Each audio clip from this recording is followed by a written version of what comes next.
राजनीति से काम तक, अपराध से अंजाम तक, खेत से खलियान तक, खिलाड़ी से मैदान तक,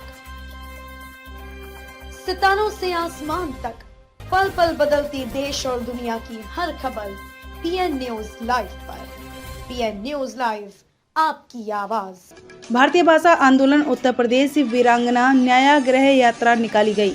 वाराणसी के अस्सी स्थित रानी लक्ष्मीबाई स्थलीय से भारतीय भाषा आंदोलन उत्तर प्रदेश वीरांगना न्यायागृह यात्रा निकाली गई। इस अवसर पर श्रीमती पूनम गौड़, राष्ट्रीय महिला प्रमुख भारतीय भाषा आंदोलन, ने बताया कि भारतवर्ष में न्याय के क्षेत्र में हो रहे कार्यों के प्रति जागरूक करने के उद्देश्य से तहसील न्यायालय से लेकर सर्वोच्च न्यायालय तक अपनी भाषा में कार्य हो, जिससे आम लोग न्याय होता हुआ पढ़ सके, समझ सके, देख सके।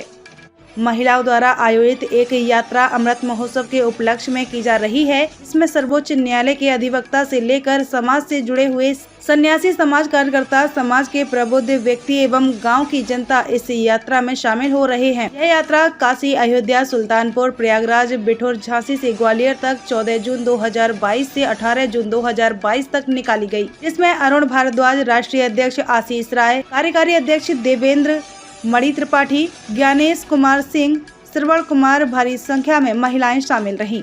आत्रेय दत्त मिश्र, काशी अध्यक्ष, काशी प्रांत भारतीय भाषा आंदोलन। किस तरह की ये यात्रा निकल रही है, क्या उद्देश्य है इस यात्रा का?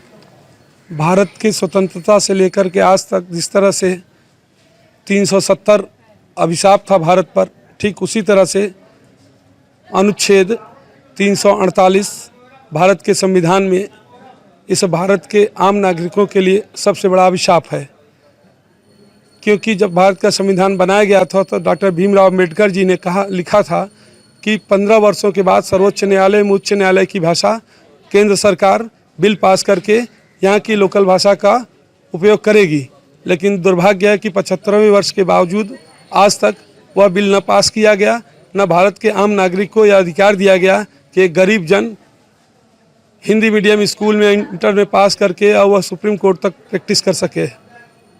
इसलिए इस भारत के दुर्भाग्य को समाप्त करने के लिए आर्टिकल अनुच्छेद 348 समाप्त हो, उसके लिए भारत भर में हम जन आंदोलन चला रहे हैं भारतीय भाषा आंदोलन के नाम पर, जिसका मुख्य उद्देश्य है कि भारत सरकार इस बिल को लोकसभा में ले आए और पास करके हमें पूर्ण रूप से अंग्रेजों से जिस प्रकार आज़ादी मिली उसी प्रकार आंग्ल भाषा से भी आज़ादी मिले। मिश्रा जी, वीरांगना के स्थल से ही क्यों चुना गया शुभारंभ? इसलिए कि मातृशक्ति हमारी राष्ट्रीय महिला प्रमुख पूनम गौड़ जी के नेतृत्व में वीरांगना न्यायागृह यात्रा काशी से ग्वालियर तक की यात्रा 14 जून से 18 जून तक के लिए निर्धारित किया गया था, जो उन्हीं के मार्गदर्शन में होना है।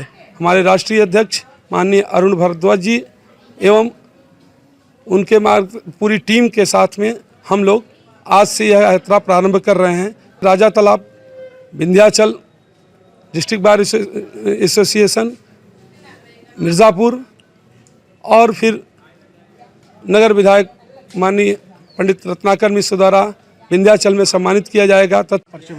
अरुण भारद्वाज, वरिष्ठ अधिवक्ता, राष्ट्रीय अध्यक्ष भारतीय भाषा आंदोलन।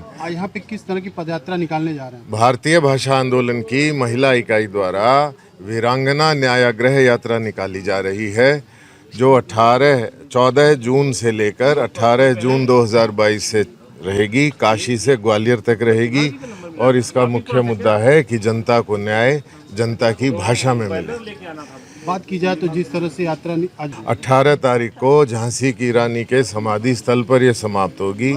हमारी महिलाएं बहुत से प्रदेशों से आई हैं, त्रिपुरा से आई हैं, महाराष्ट्र से आई हैं, असम से आई हैं, पश्चिम बंगाल से आई हैं, मध्य प्रदेश, उत्तर प्रदेश, दिल्ली, हरियाणा इत्यादि सभी प्रांतों से आई हैं। जिलों से ये पदयात्रा गुजरेगी?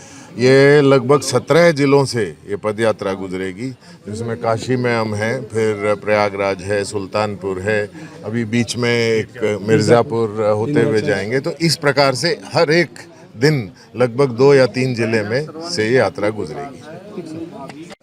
मैं पूनम गौड़ भारतीय भाषा आंदोलन में राष्ट्रीय महिला प्रमुख के दायित्व पर हूँ। और किस तरह की यात्रा निकाली जा रही है, क्या उद्देश्य है इस यात्रा का? वीरांगना न्याय गृह यात्रा एक आग्रह है भारत की सरकार से कि भारतीय न्यायालयों में भारतीय भाषाओं में काम हो, और वीरांगनाएं पूरी तरह से इस यात्रा का आयोजन कर रही हैं। और ये यात्रा रानी लक्ष्मीबाई जी के जन्म स्थान से है, वो हमारी प्रेरणा स्रोत हैं। भारतीय भाषाओं की स्वतंत्रता का ये एक संग्राम है जिसे हम प्रारंभ करने जा रहे हैं, और महिलाओं की इकाई इसका पूर्णतया आयोजन कर रही है। इसका एक ही उद्देश्य है कि महिलाओं के स्तर पे जनजागरण हो और महिलाएं अधिक से अधिक इस आंदोलन से जुड़ें।